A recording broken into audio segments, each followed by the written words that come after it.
Selectmen for August 8, 2012. And the first item on our agenda is the Country Club of Woodbridge 2013 promotional membership rates. Jason Beckford is here along with Deke Hotchkiss to fill us in on that. Hey guys.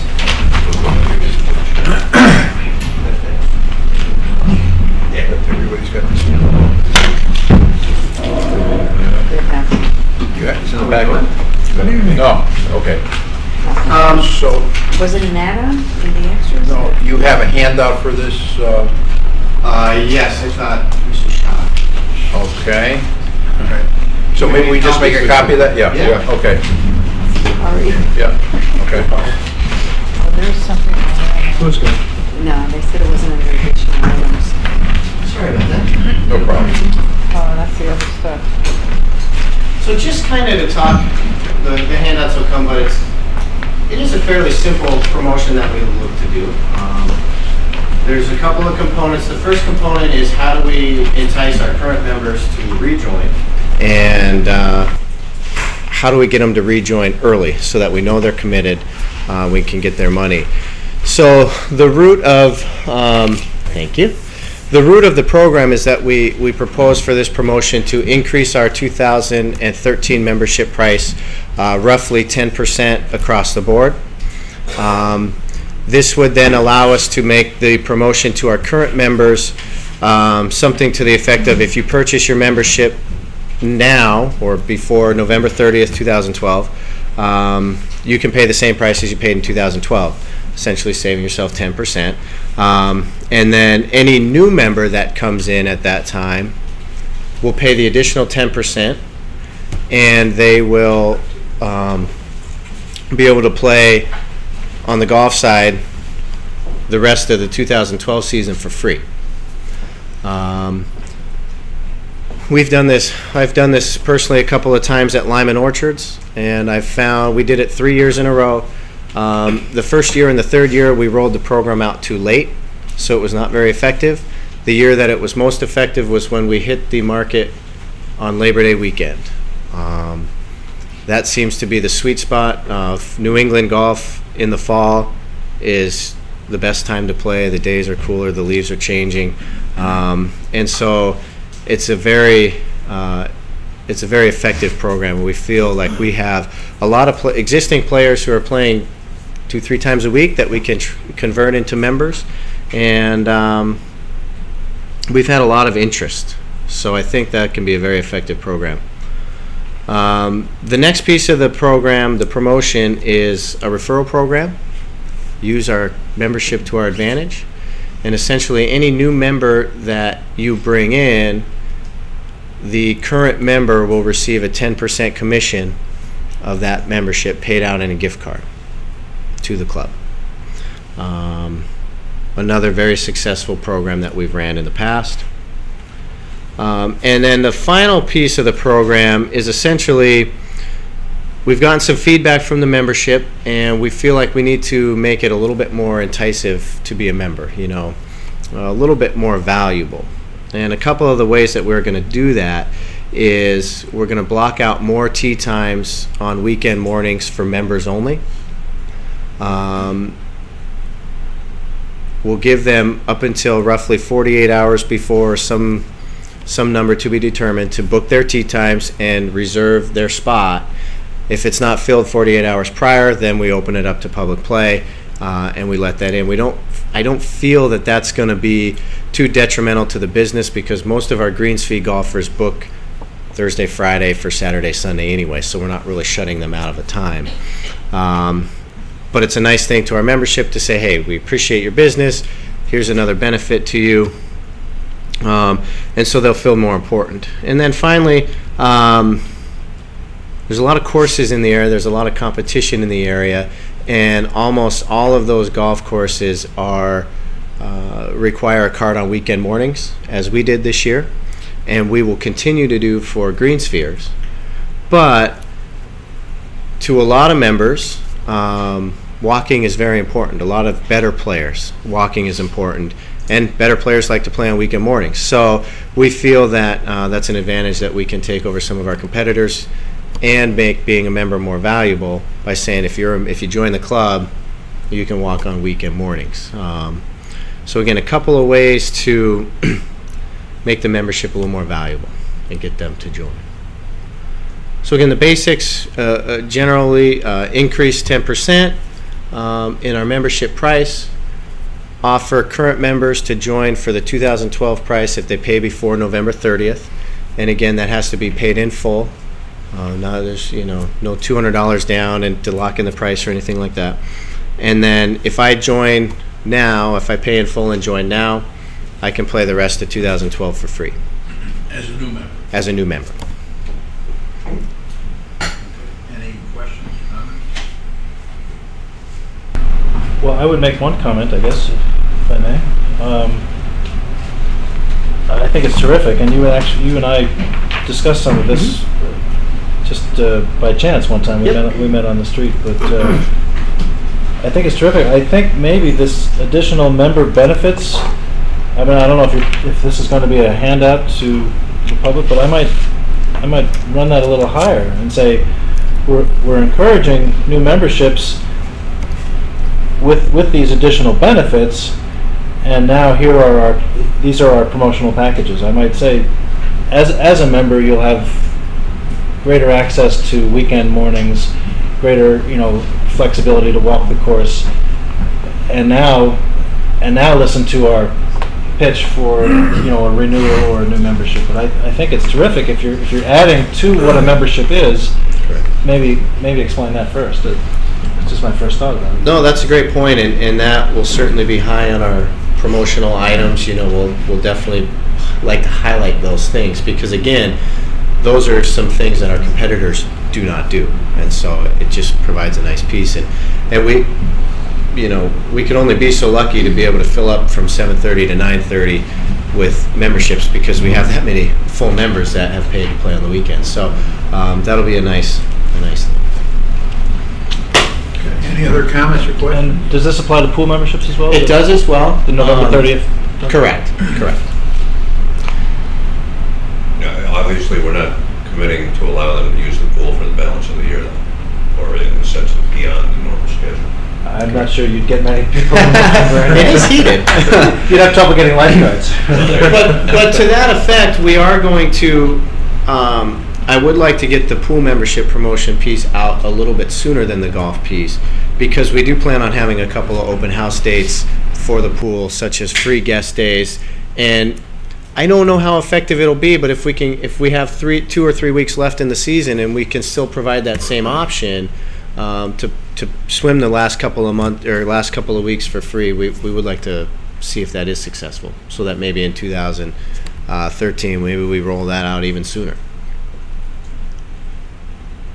Okay, so what we need is a motion to approve this membership promotion as described by Jason. So I'd entertain a motion to that effect. So moved. Second. Okay, any discussion? Just a quick question. Does this come with the recommendation from the commission? It does. Oh, yes. Yeah. Yes. They met on Monday night and unanimously approved this. Yeah, and just to be clear, this is not a request to approve the, let's call it the final 2013 membership rates. This is related to this this specific promotion. Yeah.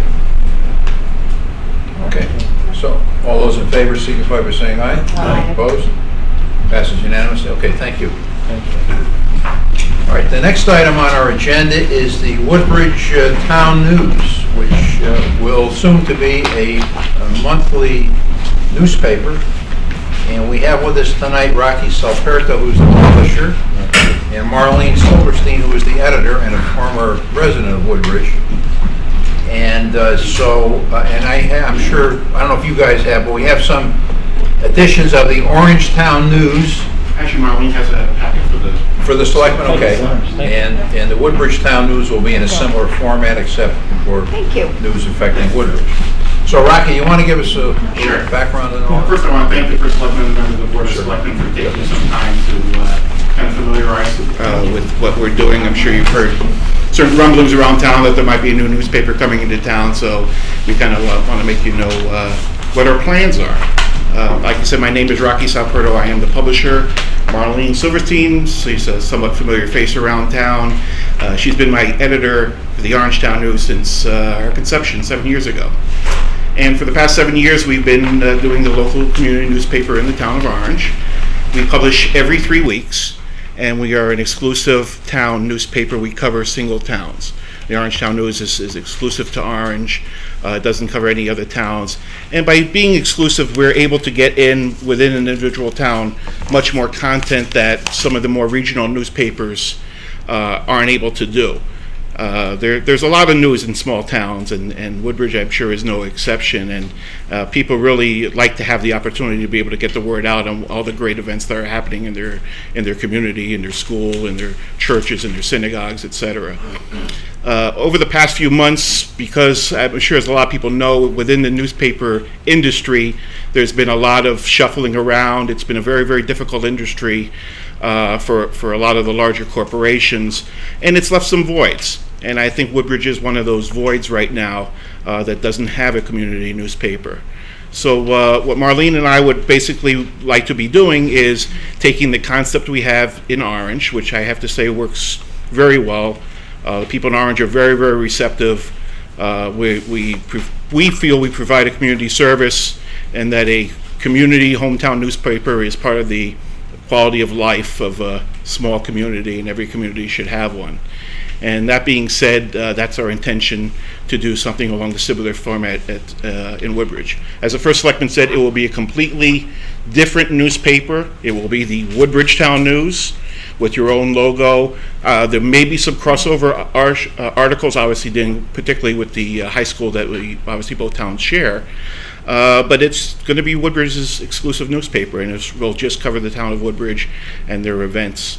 Our goal is to publish the first issue for Labor Day weekend, coming out on the 29th. In your packets, you'll have the Orangetown News issue that is actually, you're the first ones to receive it. So you'll be happy to know that you received it before anybody in the town of Orange. So you're going to be the first ones up on Orange News coming in. But it's going to be the same format. I think if you go through the paper, you'll see exactly what it is. It's an education section with student news, with graduates and those type of things. Town departments, where individual departments within the town can get information out regarding roads, police, fire, all those type of public services that you provide. Churches and synagogues. We have a club and organization page for the Rotary Club, the Garden Club, all those type of things. We do provide death notices for free for Woodbridge residents, including a photo. There would be no charge for those for anybody within, and also birth and engagements and wedding announcements also. The only thing we charge for in the newspaper are display ads and legal notices. Other than that, everything else, all the content is absolutely free. Also in your pocket there is a contact sheet that has all the contact information for myself, for Marlene.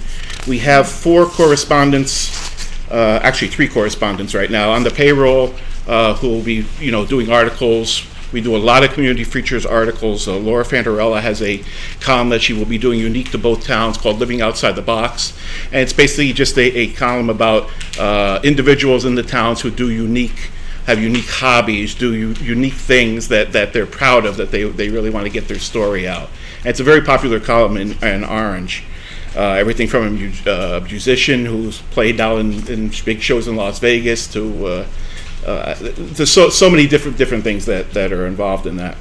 A few of the reporters I'm sure you'll be familiar with, Bettina Thiel and Melissa Nicofaro. They both work for one of the other papers that was covering the area region, and now I'm happy to say they'll be writing some articles on Woodbridge. They know the Woodbridge people, they know the Woodbridge setup, they're very comfortable in doing that.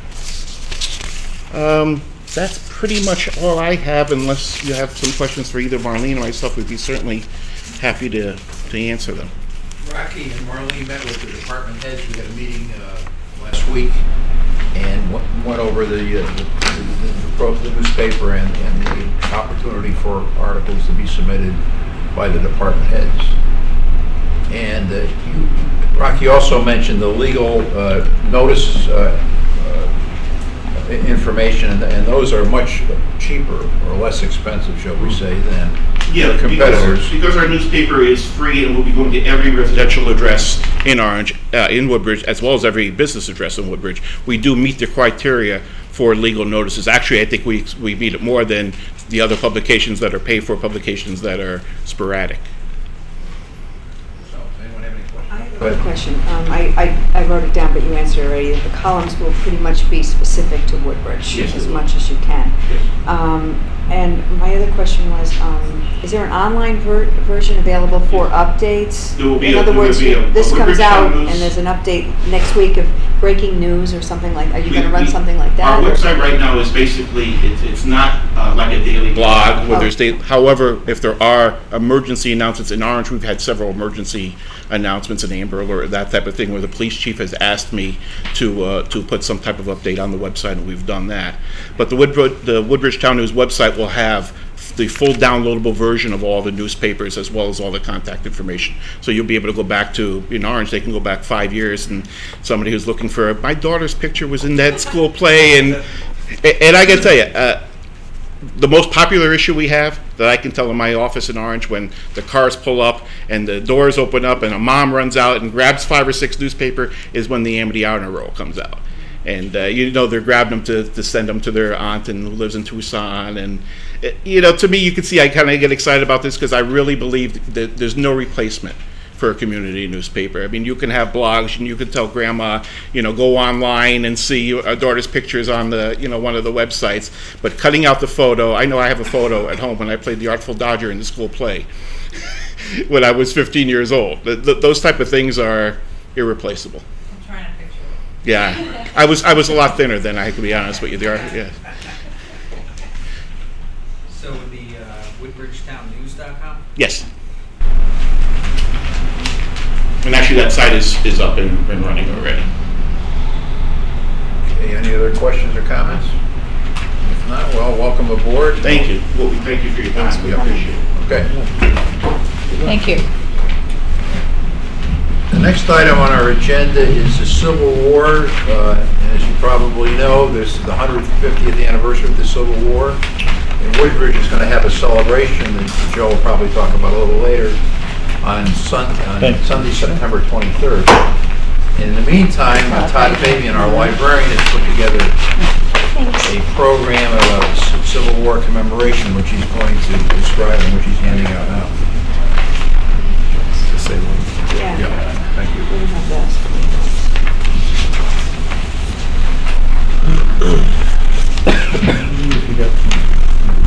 Yeah, I got plenty. Okay, thank you. Doing a great job on this, thanks. Sure. All right.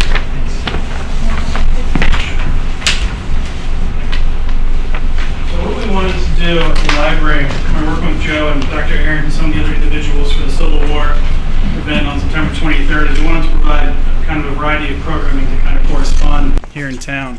So the flyer that you see in front of you outlines, we have some children's crafts that we're going to do.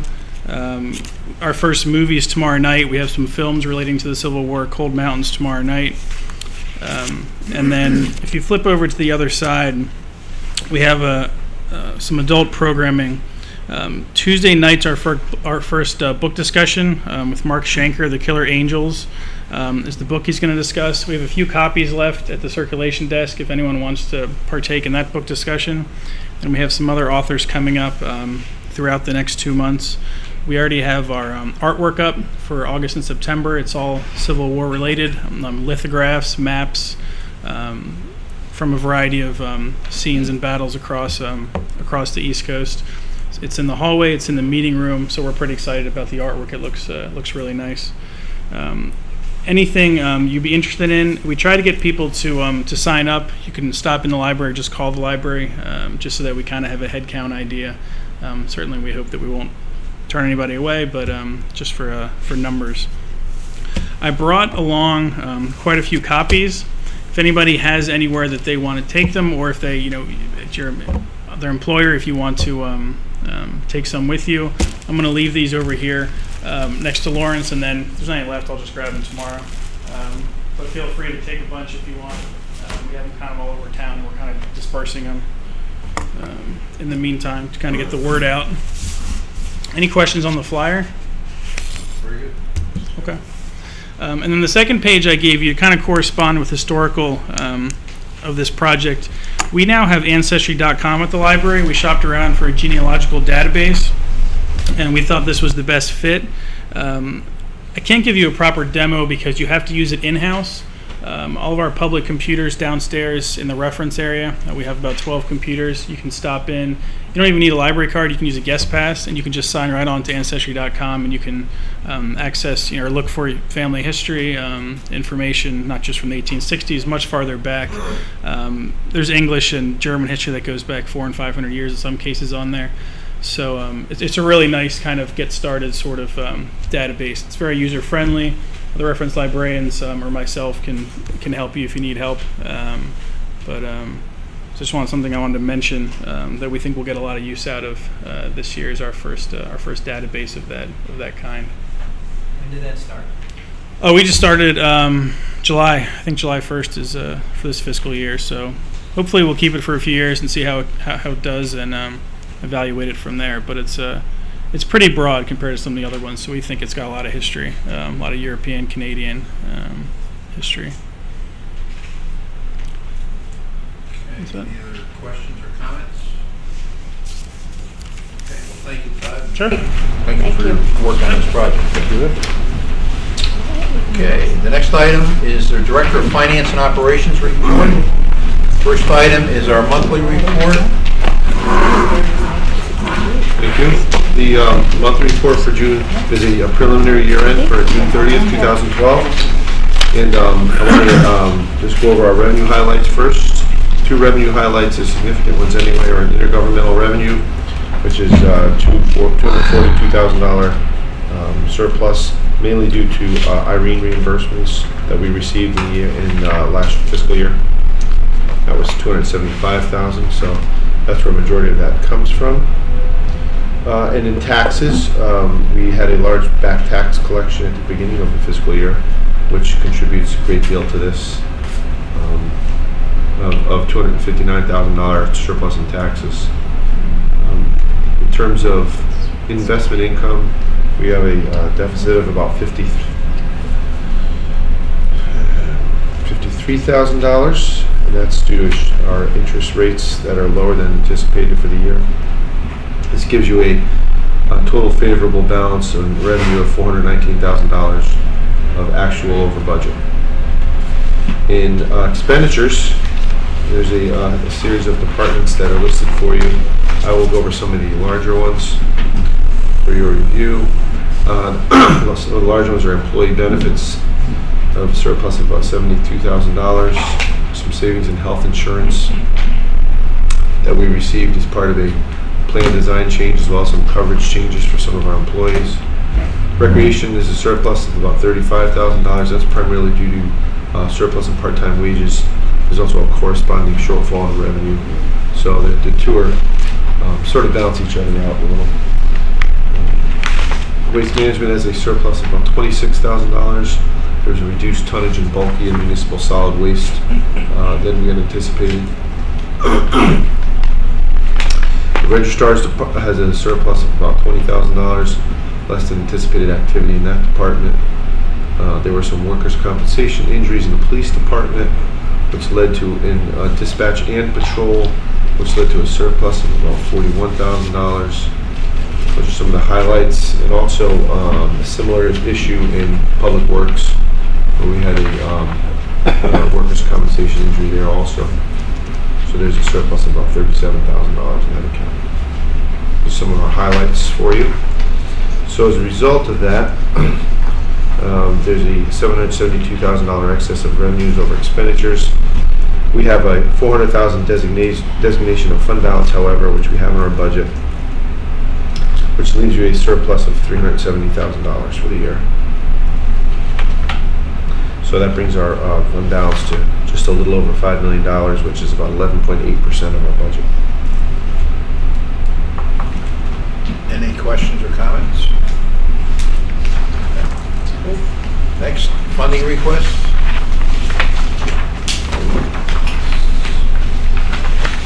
Why don't we do the tax refunds first? Yep, okay. Okay. You have in your packet a memo from Pat Crisco dated August 2012, listing motor vehicle tax refunds of $7,105.85. So I'd entertain a motion to approve those motor vehicle refunds. So moved. Second. Any discussion? All those in favor signify by saying aye. Aye. Opposed? Passes unanimously. Okay, getting on to funding requests. First item. There's one, yeah. There's one funding request that relates to also the first item under the bid waiver process, which is the, what's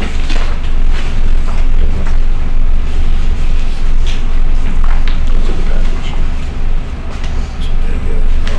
Okay, so the first funding request is a line item transfer, number 1213-02, in the amount of $35,000. Yes. And this is for the funding of the purchase equipment from the conversion of oil to natural gas. This is for the purchase of the burners, in which we will, for the equipment only, we actually have a person in-house who can install the equipment, so we don't have to pay for installation. So it's just the equipment purchase, which we're getting off our state contract, which is in your next item on your agenda. So the $35,000 is transferred from the various oil heating accounts where we anticipate savings. So in essence, the budget will pay for the savings will pay for the equipment purchase. There's one other piece to this which we have to go out to bid for, which is the piping, internal piping inside the buildings from where the meter is to the heat source. That'll be at a later meeting. But there's some lead time on some of these, some order time on some of these, and so that's why we got this one in first. So I'd entertain a motion to approve line item transfer number 1213-02 in the amount of $35,000. So That's moved. transferring from, as you can see, the library, center building, fire department, and general administration, all dealing with oil heat. I had a question. Do you want me to do the motion first? We just need a motion and a I'll second. make the motion. Is there a second? Okay, any discussion? Yes. The fire department oil heat, does that include the old firehouse? It does not. It does not. No. What's going to? The old firehouse will be, funds for that will be out of the budget we have for that project. Okay. Similarly with Public Works. Okay, great. And the police are part of center, Correct. Okay. Yep. And general admin is That's my town hall. questions, Right. Yep. Okay, thank you. Any other questions or comments? I was just going to comment, I was stopped on the street earlier today, as it turns out. Someone was complimenting the installation of this natural gas network over the summer. Minor inconvenience for a significant upgrade to the town's energy efficiency, that kind of thing. In my conversation with this resident, I remembered and reminded the resident that the town's investment in this has been nil. Southern Connecticut Gas did all of this work, Center Road and Beecher Road and out to the high school and all the rest of this.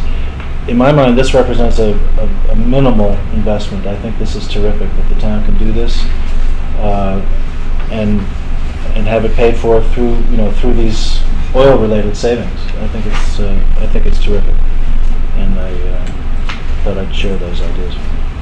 Any other comments or questions?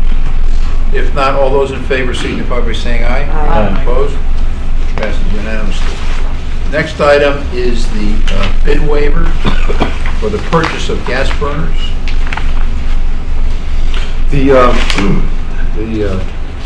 town would like to request a bid waiver for Power Flame gas burners, which is based off of state contract for through commercial heating supply. You'll have a summary there of each building. The equipment for each building, as an example, the center building is $11,028. Fire department's $12,655. Police station happens to have a separate fuel source. Yeah. So that's $28.95. Libraries $38.96 and $2,000, a little over $2,000 for the town hall. So is $32,550, and there's maybe some extra parts that are needed. So it's a $35,000 transfer. So I entertain a motion to approve a bid waiver to use commercial heating supply from Connecticut State Contract Award number 09PSX0308 for the purchase of gas burners and So moved. associated equipment. Second. Okay, any discussion? All those in favor signify by saying aye. Aye. Opposed? Passes unanimously. Next is the bid waiver for Ice Begone treated salt. And this is something that we do each year. It is a product that's used by the Public Works Department that's made exclusively by International Salt. And the price that was quoted was $81.40 per ton, which is actually lower than last year of $85.78 per ton. So we work to try to get an aggressive price with International Salt, and I think we've done a good job there. And actually, the price is lower than last year's, as I indicated, and we have excellent experience with this product. So last year's cost was $85.78 per ton. This year is $81.40. Right. So we're able to get it reduced. Tony, do you have to promise them a minimum volume? We get a estimated amount. It's not a commitment, but it's you can see on that if you flip it over, 1,000 tons is estimated product use. But do I remember correctly that there's inventory from last winter, since it was so mild last winter? Well, there's inventory of regular salt and of sand. Oh, but not this this. is treated salt. I'm not sure Okay. exactly how much of this he has left. Okay. Okay, so I'd entertain a bid waiver for Ice Begone treated salt as described in the memo. So moved. Second. Any discussion? All those in favor signify by saying aye. Aye. Opposed? Passes unanimously. Do we have anything on the locker? We do not. Okay, No. so the feature pool lockers we'll have at our next meeting. The next item on the agenda is the 2013 STEEP grant application in the amount of $500,000. This is an FYI that we applied for a STEEP grant for pedestrian safety and traffic safety improvements at Beecher School, namely for sidewalk and pavement and other safety improvements for the facility that aren't currently done. Lighting is another, and it's for $500,000. So we keep our fingers crossed. So we don't have to take any action on that, but just by way of background, you may know the good area of the Beecher Road School entranceway has been repaved, and there is work being done right now on the reallocation of the traffic circle at the Beecher Road School, so that'll all This be is the ready. north, The north, yeah, that was yeah. a former School. STEEP grant that we Should applied all for. be ready by Great. start of Good. school. Good. Okay. Okay, and then the next item is sidewalks, Phase 2, Lucy Street, Litchfield Turnpike, send request to TPZ for 824 review. We have, as you are probably aware, there's a phase 1, which is actually staked. As you drive up Amity Road, you can see all the stakes in the ground. We're currently waiting a final permit from the state of Connecticut to start the work. We've got it's through the Greater New Haven Transit District. They're actually the contracting party. And they have the contractor lined up. They issued the bids, they issued the award, and we're just waiting for that one last permit from the state to get going on that. Phase 2 is through another STEEP grant, and that was for part of Lucy Street and Litchfield Turnpike. And so the request is to send that to TPZ for an 824 review. Okay, so I entertain a motion to that effect. So moved. Second. Any discussion? All those in favor signify by saying aye. Aye. Opposed? Passes unanimously. And finally, the firehouse shed change order. Actually, that was just done the other night, so I apologize for that. Yes. Hand up. Correct.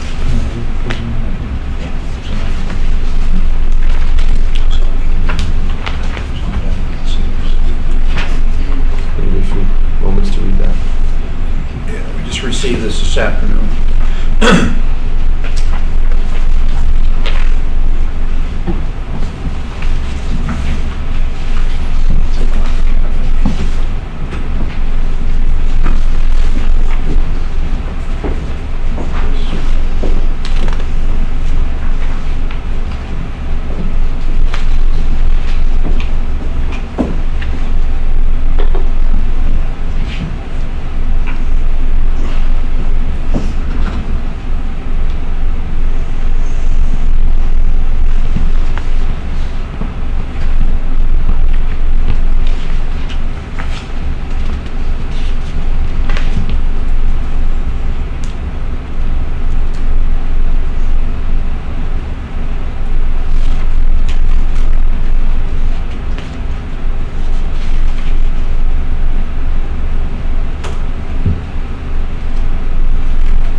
Okay, just want to... Sure. So the building committee has requested an increase in the price of Airvana Construction's contract to install paving stones over an area of the firehouse and of the shed aprons that are susceptible to salt damage during the winter. And through some research, they believe that this is the appropriate way to resolve that issue to minimize future damage as a result of future salt applications. So the cost of that has been identified in the attachment of $5,259. And this process entails cement and then putting these pavers, install these pavers Right. on top of that cement, Right. which are resistant to salt, as I understand it. But should they not be, the individual paver can be removed and replaced without doing the whole project. And you know, we've had some salt deterioration in the rear apron at the new firehouse, which has been the subject of discussions with the Bluefield Construction. So I'd entertain a motion to approve this quotation with A. Urbano Construction Company of Orange, Connecticut, in the amount of $5,259 as set forth in the memo from Dwight Rowland dated August 8, 2012. So moved. Second. Okay, any discussion? Just a quick question. The building committee has reviewed this request and finds the price to be fair and reasonable, but does this represent an additional, does this grow the budget for this project? Or is this an additional cost? What it does is it comes out of the budget for the project. Okay, that's what I'm Essentially. That's what, giving it's not you less- adding to the budget. No, but what it does, it leaves you less money for the rest of the project. Right. Which has yet to be- But the building committee is administering the budget. I just, again, for everyone's, so we're all on the same page, this is not adding to the budget. No, but you may have to, you have to finish the project and so. Yeah, okay. This is part for the new firehouse and Right, part for the shed. Correct. Right. Okay, any other comments or questions? Okay, all those in favor signify by saying aye. Aye. Opposed? Passes unanimously. Okay, the next item on the agenda is the town council's report. Actually, I'm there was sorry. one other extra item that was done, which was handed out. We had a claim. Okay. Claim from, Yep. yeah. We have a claim from a former country club of Woodbridge member, and the claim is set forth in a email dated July 26, 2012, in the total amount of about $600. Yeah. So, you want to comment on that, Tony? The individual called and explained the situation, that his locker was empty when he arrived this spring. And this was a member through MDM Golf, not through the town of Woodbridge. And we have no record of anything being in the locker or anything ever being removed from the locker. And this is just his assertion that this happened. And so, he didn't have any evidence or anything to indicate what was in there.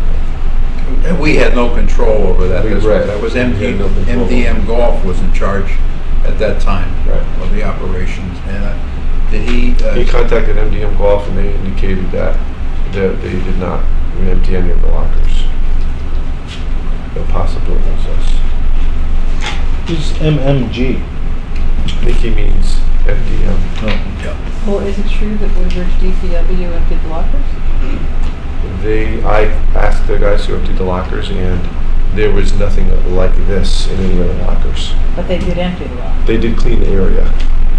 They cleaned the area. I can't speak whether or not all this equipment was inside that locker or not. Well, I think you didn't indicate that you spoke to them and none of these items were. Right. None of these items were found. And does this gentleman say that his locker was locked? He did not. Didn't indicate that. So it was unlocked. Didn't indicate that either. Okay. But I know there's keys, there are keys there for, Is he a current member? he is not. So he's asking for the town to reimburse him Yes, $660-ish? right. Around that 6, Okay, Right. math is not good.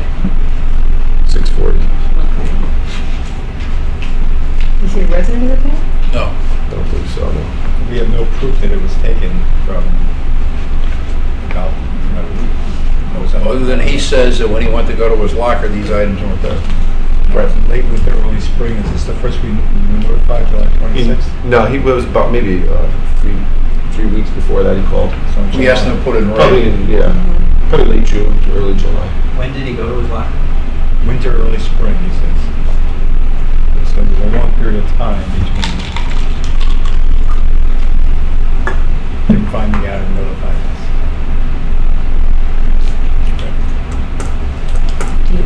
Are we voting on whether or not to do this or not? Well, I was going to say I'd entertain a motion to reject his claim. So moved. Second. Any discussion? All those in favor signify by saying aye. Aye. Opposed? Passes unanimously.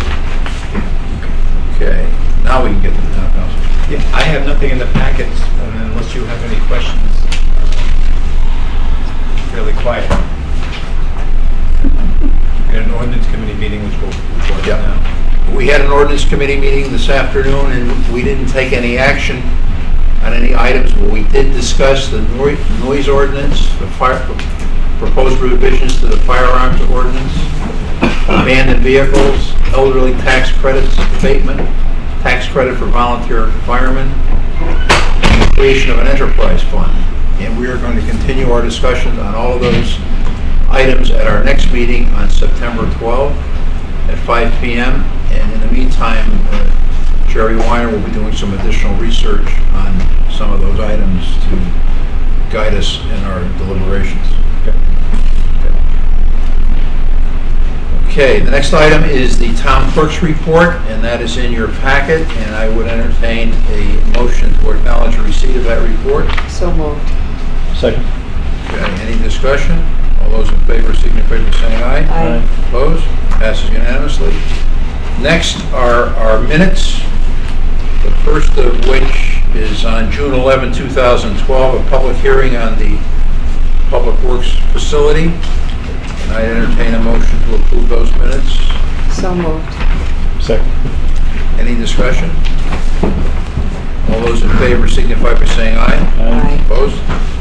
Passes unanimously. Next are our minutes of June 25, 2012, for the joint meeting of the Country Club of Woodbridge Commission, the Commission on the Use of Publicly Owned Properties, the Conservation Commission, Recreation Commission, and the Board of Selectmen. And I would entertain a motion to approve those minutes. So moved. Is there a second? I'll second it. Any discussion? All those in favor signify by saying aye. Aye. Opposed? Ed, I'm going to abstain because I wasn't there. Okay, one abstention. And finally, our minutes of July 23, 2012, for a special meeting concerning the resolution for the bond issue for the Public Works facility. And I'd entertain a motion to approve those minutes. So moved. Second. Any discussion? I'd just like to add one thing. Yes. Under where Selectmen Hiller, me. Mm-hmm. Also requested the installation of solar panels. I also wanted the radiant flooring as an add-on. I think I mentioned that as well. Okay. If that could just be stuck in there. Yeah. Did you get that, Chris? Okay. So is that an amendment to the motion to approve it? Yes, it is, Okay. sorry. All right. And you second Trying that, to I'll move it second along that. here. Okay. So any further discussion? All those in favor signify by saying aye. Aye. Opposed? Passes unanimously. Next is the first selectmen's report. And you will note in your packet that again, Mr. Genovese, as the Director of Finance and Operations, has received the Certificate of Achievement for Excellence in Financial Reporting. The press release doesn't do it justice. The Certificate of Achievement plaque will be shipped, and we will recognize that appropriately when we receive it. But we've already recognized it. Nice job. This was informal. Yeah, next time we're gonna have cupcakes. The next... Slack next time? Yeah, right. The next item is, as you know, there's a senatorial primary for both Republicans and Democrats on Tuesday, August 14th, and that'll be at the Senior Center Cafeteria. The polls will be open from 6 a.m. till 8 p.m. The Center Gym Library driveway will be one way from Meeting House Lane to Center Road. And then the federal election will be held on Tuesday, November 6th in the Center Gymnasium. The polls also will be open from 6 a.m. until 8 p.m. The Center Gym Library driveway will be one way from Meeting House Lane to Center Road. And so that's giving you all notice of that and encourage you all to vote. Next, we have an appointment to the Regional Mental Health Area Health Catchment Area Council to May 31, 2004. And on Monday night, the Human Services Commission met and recommended that Juan L. Hernandez be appointed as the representative. And I believe you have some materials in your packet on that. So I would entertain a motion to appoint Juan L. Hernandez. So moved. Second. Okay, and there is a second. Any discussion? All those in favor signify by saying aye. Aye. Opposed? Passes unanimously.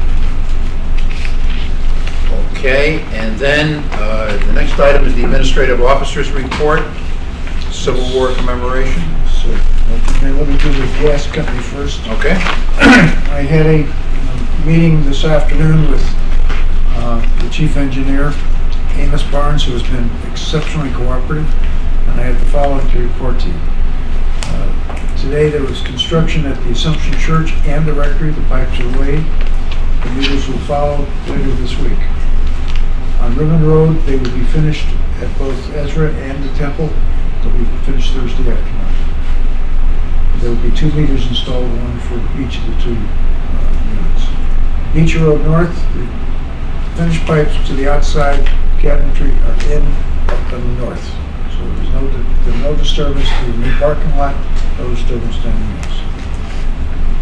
Both crews, and we've had 2 crews here for the better part of 2 weeks, both crews are expected to leave Woodbridge by the 9th, which is tomorrow. If we have anything that's left over, then one crew will leave and one will remain. The next pipeline services, and this is very important, the next pipeline services to hook up the local residents will begin next week. It's a local company in Woodbridge, and their name is, I don't think I can put in my notes.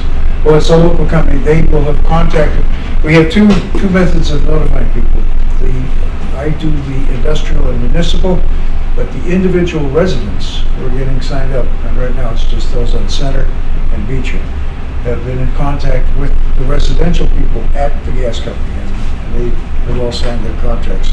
So that'll be a decision and a working process between the homeowner and the other. And last, the restoration of the landscape, which is always a matter of concern.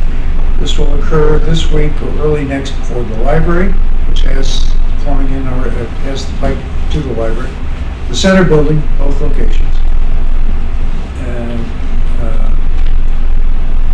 Town Hall, Ribbon, and Emory High School. That restoration will take place within the next week. What they do is they put on this particular new stuff. If you go by the library, you'll see the newest grass that you've ever seen. It grows in a week or two. It's fantastic stuff. And they are also, we've also fielded a couple of questions about people who had concerns about potential damage to their lawns and so forth. And the gas company is taking care of all that. So we should have a minimum of problems on it. And if you have a problem, call me and I will work with the appropriate people at the gas company. And at the high school, they'll be ready to go. They will be flowing gas tomorrow. The main boiler room is in need of 2 valves, which are on order, and once they come in, then we'll operate the system. But the gas will be available. It's being delivered effective tomorrow. So we're right on time. The school will be fully hooked up not only the two boilers in the main building, but also the kitchen. The piping is in the storage and repair shed, Mr. Shealy, the one that's on the far side, past the automotive place, and the one for the field house. The field house is missing a couple of parts, so they'll be the fourth and final one there, and then they'll be ready to go. And after that, we'll see, based on Tony's report for our buildings here, which ones are gonna get the equipment first and the plumbing in. But the pipes are all in place, and you'll note the only damage to the road was coming up from Meeting House to Town Hall. All the rest of the stuff went in the ground. There's a pipe underneath the library drive that goes to the main boilers in the center building. There is gas at the library, all of which is done on the grounds, not on the street, which is very helpful. So that's it on that. Joe, can I ask you a quick question? Certainly. Tony mentioned earlier that the installation of the burners, the conversion of the burners can be done in-house. Is that true for this additional piping as well? No. The installation of the burners will be done by one of our technicians who used to do this before we hired him 8 or 10 years ago. The plumbing, we will have to go out for some contract. That's this local company that you mentioned, even for the municipal buildings. We'll go out to bid for it, and we'll see who the lowest bid is. Yeah.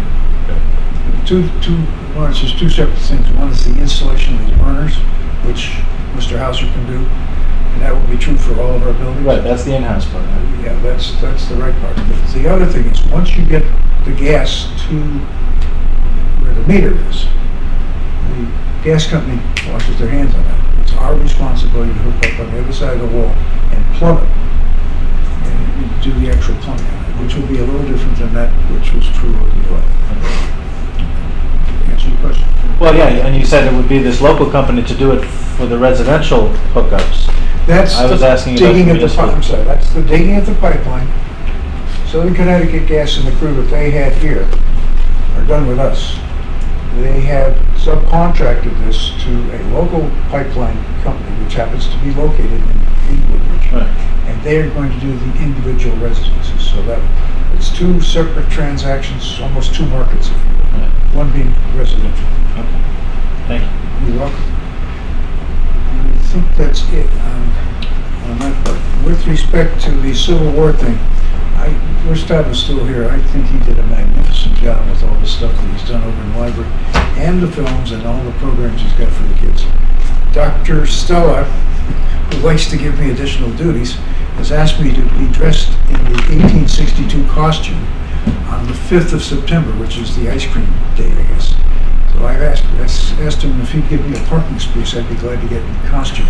He would like to have had President Lincoln come, but President Lincoln has a meeting with the Honor Society at 5 or 5:30, and I told him that was probably a little more important than the other. So I'm going to pinch hit for the president. I will play the guy that I'm supposed to play, who's in charge of flags and a few other things.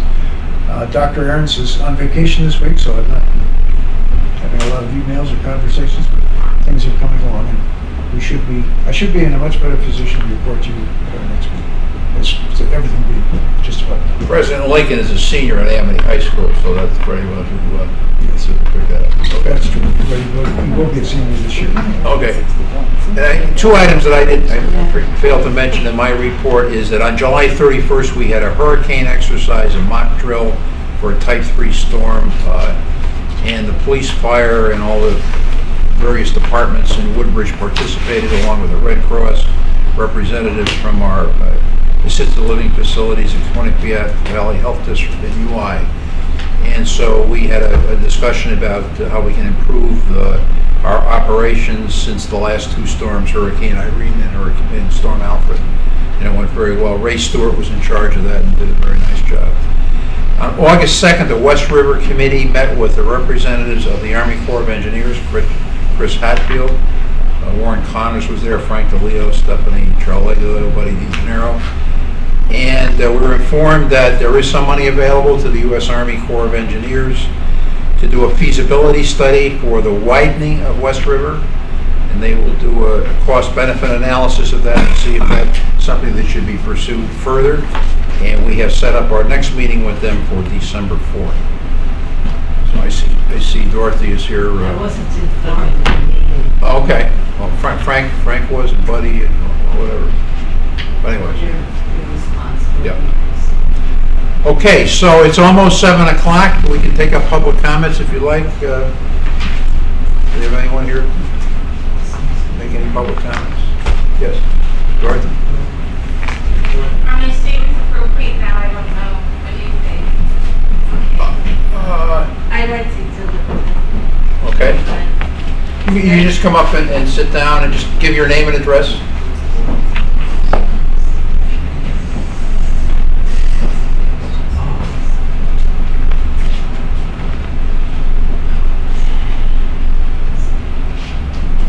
My name is Lisa Deck. I live at 66 Woodfield Road. Gentlemen and ladies, I speak to you tonight as a citizen of Woodbridge who really cares about mental health. My speech might be a little awkward at this point because I wrote it before I knew that our candidate, Juan L. Hernandez, would be appointed tonight. So it's kind of a campaigning speech. But bear with me because I think there's some valuable things in it that you will like to hear.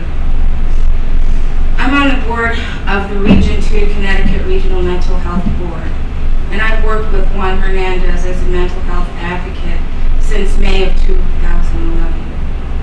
Tonight, the Woodbridge Selectmen vote on whether or not to accept our Human Services Commission nomination of Juan L. Hernandez for Woodbridge representative to the Catchment Area Council number 7 of the Connecticut Regional Mental Health Board, Region 2.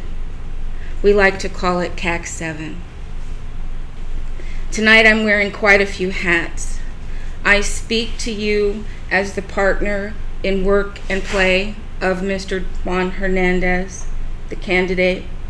Our nickname in the region is the Dynamic Duo, thanks to Christy Barber, our executive director. I speak to you as a member of the Regional Mental Health Board for our region.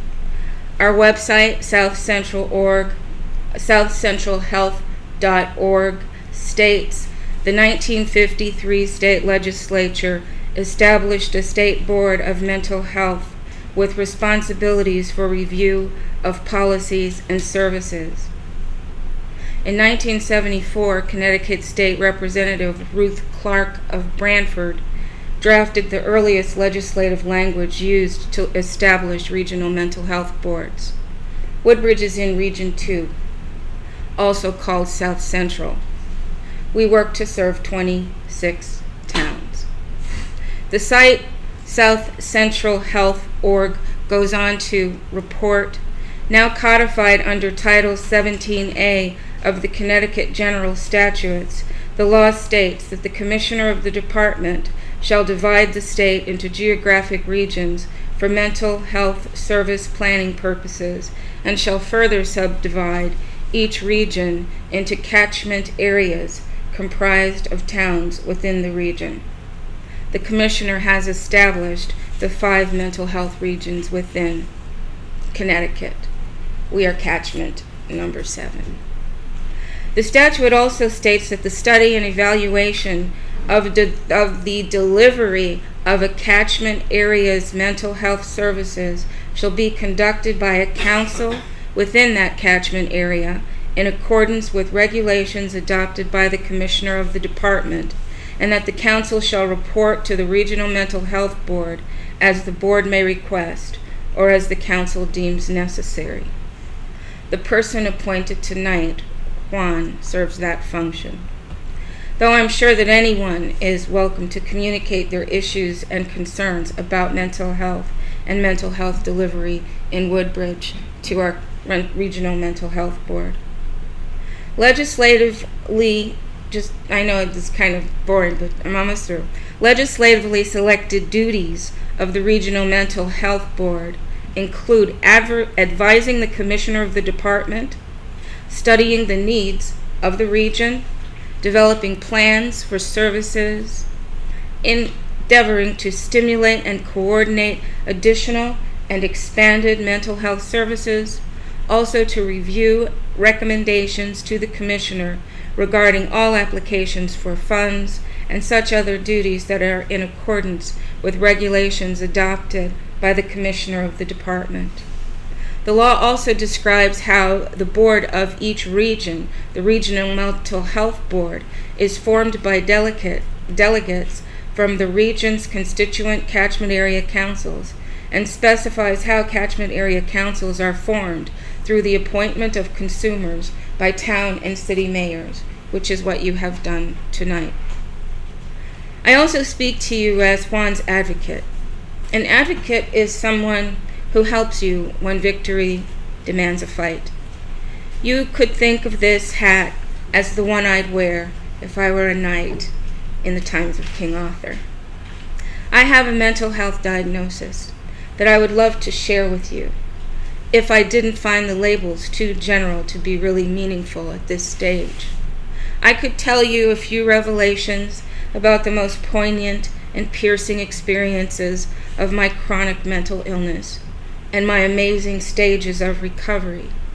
There are lots of stories to tell. Let it be enough that I have such confessions. Maybe you have some of your own about your mental health or the mental health of your loved ones and others. If you do, or you are close to someone living with mental illness, then maybe you believe as I believe. It's best to look forward to better days and work that they shall come about.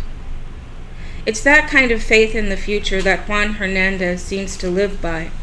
His idealistic, inspiring, vigilant, honest, and brave. He understands the mental health system and knows the leaders in the field, and they know him. From Hartford to Middletown to Norwich, Bridgeport, North Haven, wherever there is education, training, board meetings, oversight committees, legislative sessions, NAMI support groups, you name it, Juan Hernandez is there, looking out for the best interests of the mentally ill of our town, our region, our state, our nation. He is a collaborator, as shown by his work with the Regional Mental Health Board, our town's Human Services Department, and the Woodbridge Town Library. He's already begun planning and executing events on mental health for the upcoming season. I doubt he'll stop the work or the networking.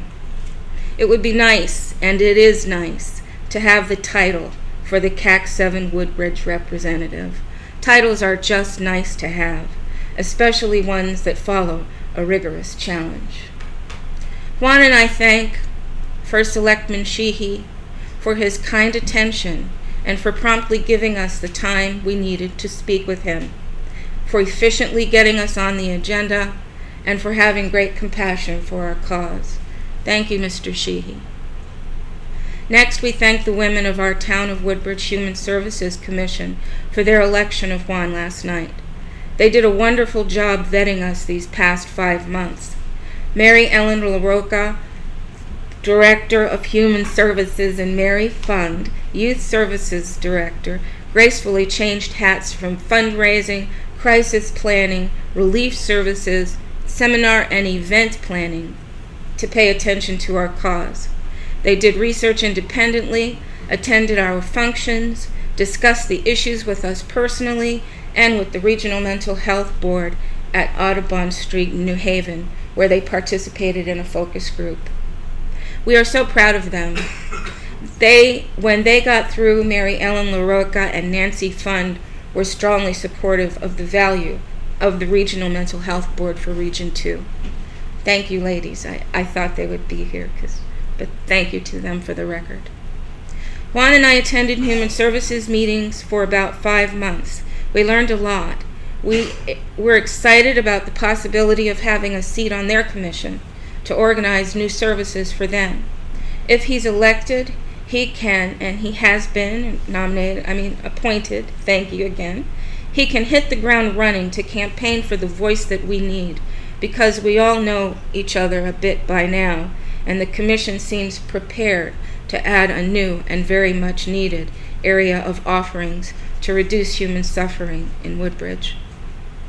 Juan would be a great liaison, has been, will continue to be, between our town and its mental health board. He loves the work so much that he's already volunteering with both, and has been for the past year. We are glad you're letting him volunteer with you. Of all the meetings we attend, the Human Services is the one that I like best, because the conference room is so bright and airy, and our public seats look out on the window at a beautiful New England sky. I won't say it's easy to sit there for hours observing, but it certainly is nice to see a group of people who work because they care about people against the backdrop of a Connecticut summer evening sky. I loved hearing how Lee Canning is listening to and responding to the needs of the patrons of the senior center. She loves them like a mother. She actually laughs when she recalls their delight at something she has done for them. It brings her joy to please others.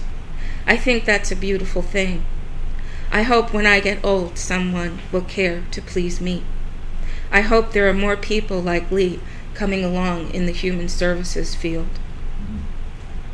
with a passion to serve the public and to be of use in the thriving of others. I look up from Lee's pretty smiling face, and behind her see the colors of a New England sunset and an expansive sky that's so perfect, I feel sublime. I love this town. Human Services is fun. Thank you for your support to our supporters, and thank you all to the women of the Woodbridge Human Services Commission. Thank you for your votes, whichever way you voted. Finally, Juan and I want to thank the town, personally, for the financial contribution to the RMHB Region 2. You gave us what we asked for, $474. That's 6 cents a person per year, according to the 1990 census. We're very grateful and proud that our town was able to contribute. The money is a great help to us in offsetting the expenses of our largely volunteer workforce. See your dollars at work in May, at the May is Mental Health Awareness Month, and the intro to rap at the Woodbridge Town Library. That's all the time I need and all I need to say. I'm glad you voted for Juan. He's worth it. Thank you. Thank you very much for those nice remarks. Congratulations, Juan, and we wish you well in your job. Thank you, I appreciate it. Thank you.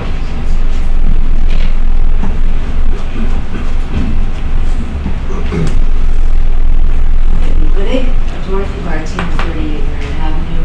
I just have 2 quick questions. I know you've been here a long time, I won't keep you.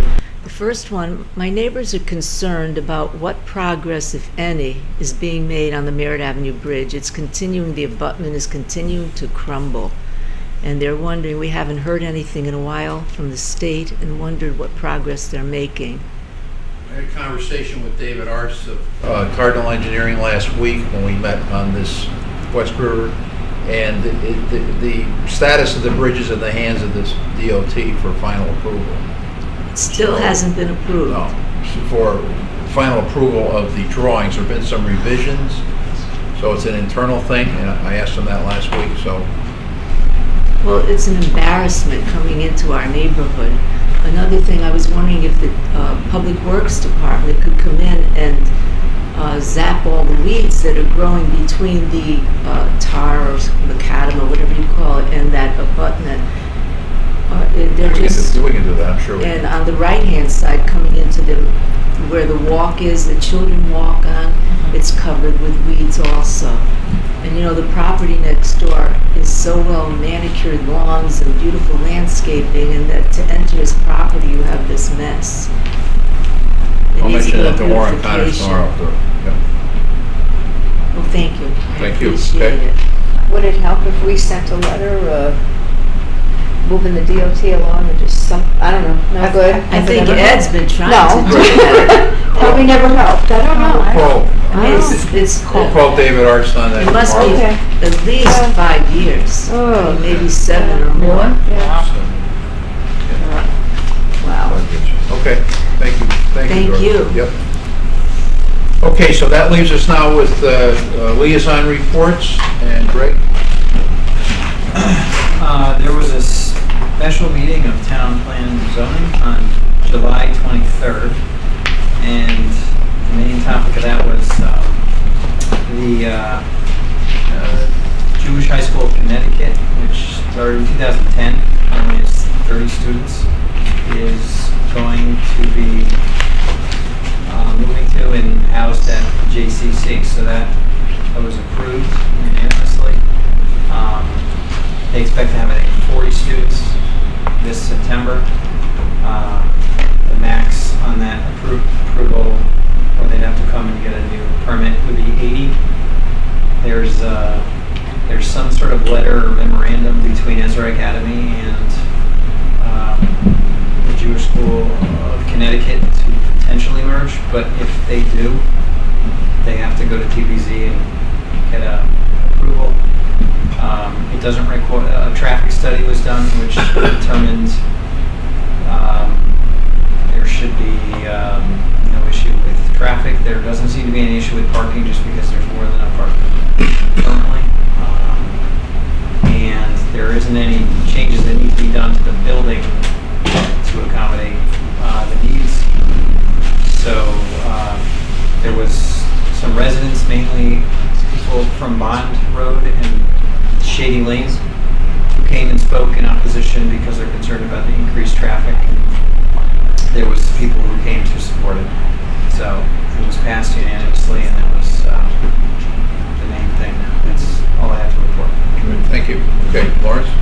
Yeah, the Recreation Commission didn't meet in July, doesn't meet in July, but I can report firsthand that its program to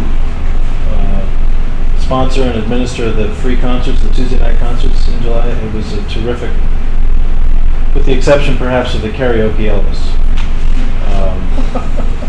But for the most part, the concerts were terrific, very well attended. The weather was cooperative, and the Recreation Commission will meet again at the end of this month. The Board of Education meeting was on the same night as the special town meeting on the 16th, I believe it was, in July. So I missed that. So I know they're looking forward to these improvements on the north school parking lot. But I don't have anything else to report. Okay. Susan? Our Library Commission did not meet in August, but you're up to date with what Todd presented to you. I was unable to attend the CCW meeting on Monday night as liaison, but you're up to date with what they're doing because they showed up. I mentioned to Ed that I happened to go to the bank this morning at Citizens Bank, and I could not get in because of the robbery yesterday, but I happened to talk to the regional director was there, and for no reason at all she started chatting to me, and she asked for my email, and I gave it to her, and she wrote, "Susan, it was a pleasure meeting with you this morning. As we discussed, our Woodbridge branch was robbed yesterday, and we can't say enough about how great the Woodbridge Police Department was in responding to this robbery. They were professional and knowledgeable, but also treated our colleagues with great patience and understanding for what they had been through during the robbery. It was an armed robbery. We had individuals from our security department in Rhode Island come to the branch, and they were very complimentary about the Woodbridge police team. They were amazed at how thorough they were and how they interacted with our people. We really appreciated all they did for us." And I thought that was very nice, and that it should be shared on the public record.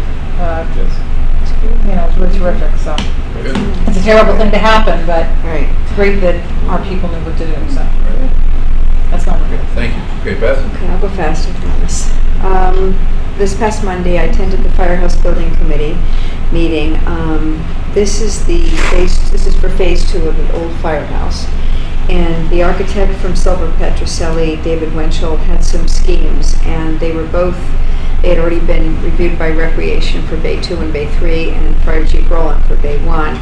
And the committee had some suggestions, and we're going to go back and we're going to meet in a couple more weeks, but that's coming along. So stay tuned, and hopefully it won't be a budget issue, but we're doing the best we can. We eliminated some things that I think will cost too much. I left that meeting early to attend Human Services, and the commission recommended the appointment of Juan, and congratulations from me and I guess the board. Good luck. And just a couple things real quick. The new chef, Elaine Marcuccio, at the Senior Center, wants to do several new innovative programs, including Farm Fresh Fridays for the lunches. So she's going to get fruits and vegetables from Massaro and use them in the not till the spring. She's just working on this, but She's also not using salt anymore, not using butter, and making really every effort to use fresh products, which I think is a very good thing versus frozen things. She and Mary Ellen are also looking to encourage new groups, perhaps baby boomers coming to the senior center. I'm not sure how that's all going to work, but they're trying. And they're going to be exploring some grant opportunities. The senior center picnic was held yesterday. I'm assuming it was a smash. The fire department donated the grills, and the police department did the cooking, correct? That's what happened? Police department did the hot dogs and hamburgers. Okay. The chicken and the other meals were prepared by the lady you just mentioned. Okay. And the food was outstanding, and the people were very happy. Yeah, good. We had over 90 there. Wow. The Senior Center Holiday Fair is coming up quickly, Saturday, November 3rd. They're also looking to offer a health and wellness fair. Stay tuned on that. There was some discussion about that. Regarding youth services, 51 students attended an anti-bullying program called From Bystander to Ally on June 4th. There will be a 2-day babysitting course taught by the Red Cross on August 20th and 21st. Recreation Youth Services and Town Library co-sponsored or tri-sponsored a camp program on July 24th featuring Keith Munslow, an award-winning performer who combines music, storytelling, visual art, and improvisation. And the 7th grade youth evening picnic will be held this year on August 23rd. I guess it's out here on the town green, usually 5:30 to 7:30. It's been a long time. My kids are getting old. Mary Ellen discussed they're going to be providing CPR training to their human services employees. And, okay, I have tickets if anybody's interested, but I'll give you each one of these. I hope I have enough. On Thursday, September 13th is the Warm Hearts, Warm Homes evening. It's going to be at the Country Club of Woodbridge this year. And they're featuring Richard Jackson, who is a psychic, and he's fun. very fun. He's a great speaker, $30 each. Yeah. He said he knew he was going to be there. I get it, okay. I know, there's a lot of jokes about that, but anyway. There's also a silent auction, and I hope you guys will all come. The funds raised benefit the Woodbridge Town Food and Fuel Program, and it's a really good event, and I hope Sounds you like will a be nice there. thing, yeah. So I have tickets, so call me or see me after. They're $30 a person, unless you're a contributor, and then I think you get 2 free tickets or something if you, there's a whole program. So that's part one. Didn't get to the fire commission yet because they're not meeting until Monday, August 20th. And a couple weeks ago, I sent you guys these, I hope you got them, email, about the Massara Farm dinner on September 1st, which, we were at last year, Ed. Right. And it's like eating in Tuscany. It was such a lovely, lovely evening. And this year, it's on Saturday, September 1st, even though the deadline was August 1st, there are still tickets available. And this year, they are honoring Woodbridge Executive Assistant Jerry Shaw. So I'm hoping you all can make it. Okay. Whoops. So I hope you guys will come. It was just lovely last year. And there are still tickets available, so call me and I'll put you in touch with the right people. And that's all I have. Very good. Thank you. And just one last thing, we got a nice memo from Dwight Rowland, president of the Bethwood Baseball League, thanking the town of Woodbridge, and particularly Adam Parsons and the park department crew for the fine job they did in preparing these fields for the tournament that they held. That memo is in your file. So with that, I think our next meeting will be on September 12th, Wednesday, September 12th. So I entertain a motion to adjourn. So moved. All in favor? Aye. Thank you.